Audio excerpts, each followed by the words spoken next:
Thanks for clicking on Wayne.com for the first edition of Inside the Zone here in 2019, the 12th season for Inside the Zone, the Dirty Dozen. Nobody better to bring in for the Dirty Dozen than Justin Kinney of whatever that means. We'll go with it. Sports. Yeah, we're rocking and rolling because the season is right around the corner. This Friday, we got our first games, and the SAC, it could be very interesting this year. I don't want to preface it too much. I want to get right into it. Sure. How do you see the SAC playing out? Because right now it looks like there's a number of teams that could compete for the title. Well, I think you can narrow it down to three, and it's so difficult when you start a season to try to narrow it down. A couple years ago, who would have thought that Northside could come out of nowhere, win a share? Of course, Wayne has been there, but I look at three teams. I look at Snyder, Bishop DeWinger, and Homestead as those three teams that could be in the conversation. All three have returning quarterbacks, which I think is key in this conference because a lot of other teams are working in new quarterbacks. A lot of returners on both sides of the ball for all three teams. So I think if we want to key in on a couple teams, I think it's those three for the SAC. Let's start off with Bishop DeWinger. They are the reigning state champs. They're going to be moving up to 5A football, but we don't have to worry about that until late October. When you take a look at this Bishop DeWinger team, what do you like? And conversely, what question marks do you have coming into this season? Well, it starts behind center with Brendan Lytle coming back. You have Devin Tippman coming back as well. Had a tremendous postseason run to the state championship, and wide receivers as well. They have a plethora of them. So when you look at offensive skill positions, where a lot of years you're looking at Bishop DeWinger and say, can they have an offense that can put up enough points to win in the SAC? Consistently, you look at that offense and say, man, they have some proven guys. And that offensive line is just so big. Guys like Wigginton and Henry and Fia Cable, and those guys will also line up defensively at times too. I think one of the things that we had last year is we had some of those high-level elite guys.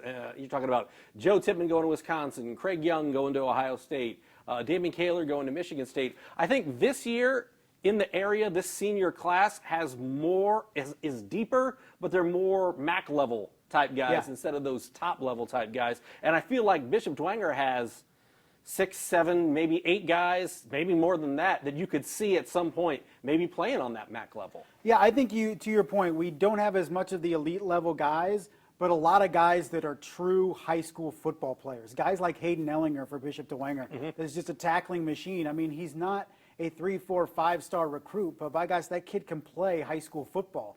And he's not intimidating at all when he's not in a uniform, but the kid is a tackling machine, and those types of kids were what led Bishop DeWinger to a state title last year, and I think they could be in the conversation for a 5A title in 2019.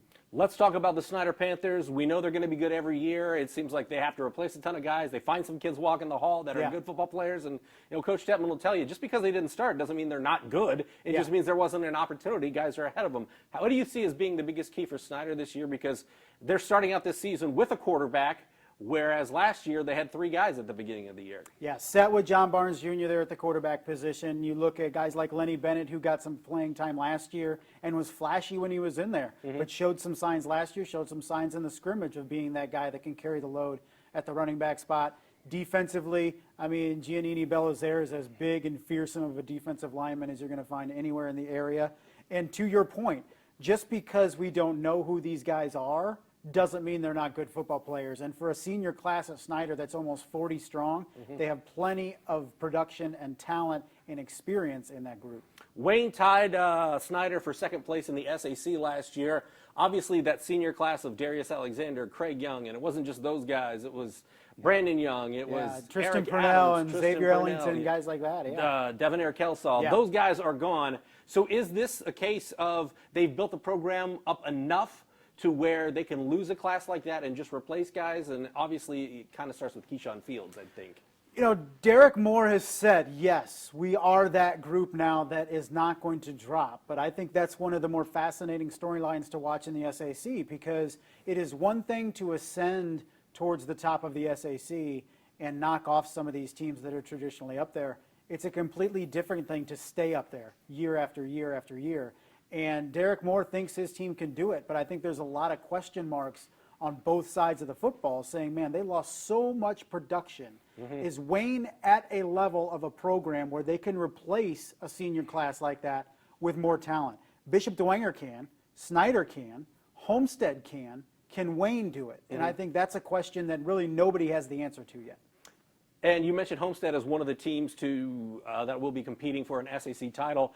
What do you see about this Homestead team? Because we've got Luke Goody now entrenched as the full-time quarterback. I was out there for a practice. I mean, he looks the part. He looks kind of Joe Flacco-esque in the fact that you've got this big, tall quarterback, 6'6", who can really sling it. And they have guys on the defensive side of the football. They've got proven guys on the offensive side. Like they really look like a team that can compete for a conference title. I think for Homestead, it comes down to those offensive and defensive front lines because they have a lot of new faces up front on both sides of the football. I think they have playmakers at the second and third level of that defense, guys like Cam Rogers, Ryan Burton, who was phenomenal as a sophomore last year, I think really breaks out this year as a junior. They have some solid corners. Donovan Leonard is a name to watch at corner for Homestead. And then you mentioned Luke Goody at quarterback. Now they can move Jake Archibald pretty much anywhere. He could be a running back. He could be a slot receiver. He's going to play safety. He's going to be their primary return guy in punts and kickoffs. Last year they were really hesitant to do that because he was splitting time with Luke Goody at quarterback. Jake Archibald said, look, I want to be on the field, and he's going to be on the field in all three facets of the game for Homestead. Yeah, going to probably play on the defensive side of the football in college. This helps him get ready as a senior for that, get some tape on him, and hopefully get some more offers out there. Bishop Luers, we're talking about a team that went to semi-state in 3A last year. They were down in 2A, then they were back up in 3A, and now they're still back down in 2A. Yeah. They're going to, no matter what happens in the regular season, they are going to be a team to be reckoned with in 2A, in my opinion. Yeah. But when you take a look at this team, they graduated Jordan Presley. They graduated Norman Kanapke. Nate Moore transfers over to Wayne. Justin Gaston. Yeah. How do they bounce back? Because as one of the smaller schools in the SAC, it becomes a little harder to fill those holes, especially on offensive and defensive line. Look, the positive for Bishop Luers is they dropped to 2A where they've won all 11 of their state championships. So they've had proven success at 2A. The byproduct of that is you're dropping because you have lower enrollment in the last couple years at the school, which is then transcending into the football program. And they are extremely thin. It's been a repeat, story for the last couple years is how thin Bishop Luers is. But they become more and more thin with each passing year with lower and lower enrollment. And each of these classes coming in have less football players. And when you look at a team that is probably going to go 40, maybe 45 deep on Friday nights, grades 10 through 12, there's very little margin for error. And when you look at a 9-week schedule that Bishop Luers has to navigate, playing 4As, playing 5As, playing 6As, can they come out at the end of it and be healthy enough and in good enough shape to make a run at a 2A state championship? That's, I think, the storyline to watch. Bishop Luers is not going to compete for an SAC championship this year, but can they stay healthy and really get experience and get confidence in themselves entering the playoffs because they don't have a lot of reserves and a lot of bench on that roster. Yeah, and Christian Fly takes over at quarterback. Carson Clark, the transfer from Concordia, is only a sophomore. He looks the part. They've also got a sophomore named Kanapke. Nelson. It's a prerequisite. Why not? At Luers, you have to have a Kanapke on the roster. Jaden Hill is a name to know, a freshman. Who knows if he plays at the varsity level, but to start off. But in seeing him in the summer, the kid has the physique of a junior or senior, still just a freshman. The next really, I think, prime-time defender of Bishop Luers in the coming years. Which is that is saying a lot. That's saying a lot.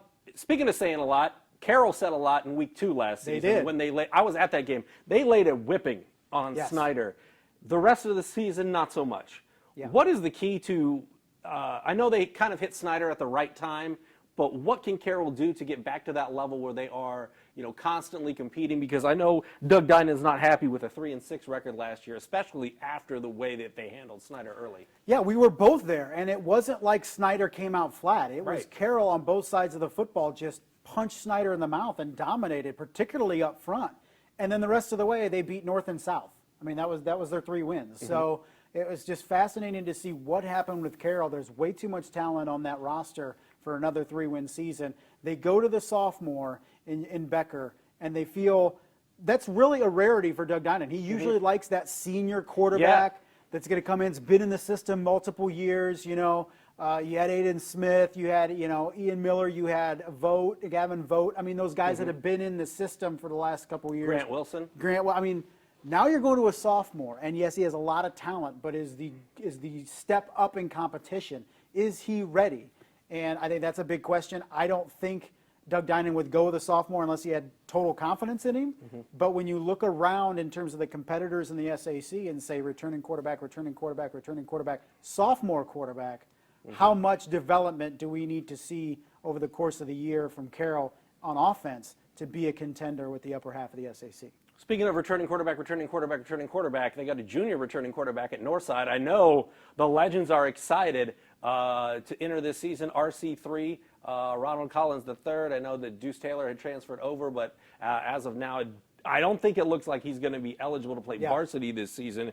But when you take a look at this Northside team, they've got a number of guys, especially on the defensive side of the football. Theo Redmond, Arion McCarter, guys that are getting Division I looks and look the part. How do they translate that? How do they relay that into more wins this upcoming season? Is Northside that team that makes that Wayne jump? I feel like it's a little bit too soon, but you can see the parallels between when Derek Moore took over Wayne and when Mike Brevard takes over Northside. 0 wins the first year. Second year, get a couple wins, 2 wins. Next year after that, Wayne got 5 wins. So is this a 5-win season for Northside? The year after for Derek Moore and Wayne was last year, 9 wins. So are we seeing a similar, kind of trend with Northside going forward? I think they get a couple more wins this year. I don't think they're yet in the conversation of being able to knock off a Snyder or DeWenger. But when they played both of those teams last year, they were in the game in the second half. They're an annoying. I say this in a positive way. They're an annoying team. You can't just show up on Fridays. And starting off with Snyder, DeWenger, back-to-back weeks 1 and 2. It used to be a disaster for Northside because their confidence was shot, by week 3. But this year, Mike Brevard says we're going to know exactly how good or bad we are the first 2 weeks of the season, and then we'll adjust from there. So Alex Holiday Robinson coming back, one of the leading running backs in the area last year. So he's ready to go. I think this is a program that takes a step forward, just maybe not as big of a step forward as some people like to think. Much like Northside, I think Concordia is one of those teams where you take a look and I'm not sure how many games they're going to win, but they're going to be something to deal with on a Friday night because they have Vanderbosch at receiver, Grossman at receiver, Amir Drew rushed for over 1,000 yards last year as a sophomore. Brandon Clark, he's in his first year as a starter, but because of the Bird kid having to miss some games the last couple of years, he has postseason experience as a starting quarterback and played pretty well. Yeah. How do you see this season playing out for Concordia? The big question for Concordia is that offensive front. I think had to replace the entire offensive line. So when Brendan Davis comes in, he's going to need protection. He has a little happy feet. I saw him last week playing in that pocket and really wanted to get out of the pocket and be flushed without much pressure being felt. It happens with a young quarterback.